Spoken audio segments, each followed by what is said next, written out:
มาประจำการชายแดนถิ่นอีสานใต้เมืองกันทะลัก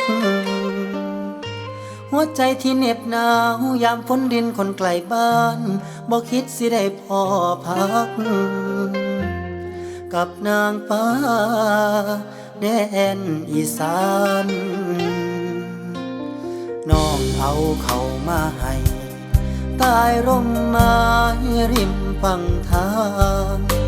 คำเมาคำจาน้องนาอ้ายได้ฟังใจอ้ายหวั่นไหว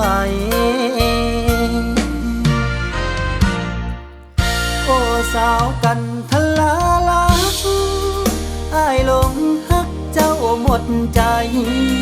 คนงามแดนอีสานใต้ถิ่นภูเขาไฟเมืองภูผาโมแนวของดีบ้านเฮาก็สาวเมืองกันนี่งามหลา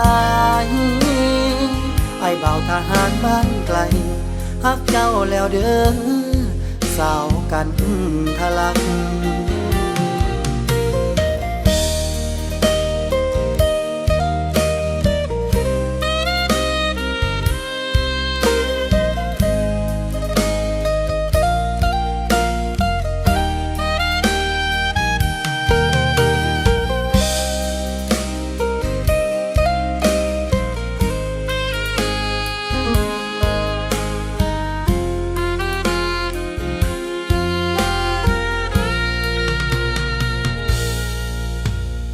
น้องเอาเขามาให้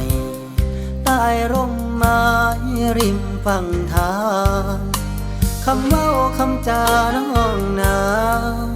อ้ายได้ฟังใจอ้ายหวั่นไหวโอ้สาวกันทะลาลัก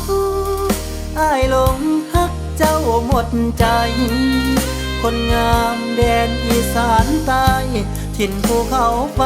เมืองภูผาโม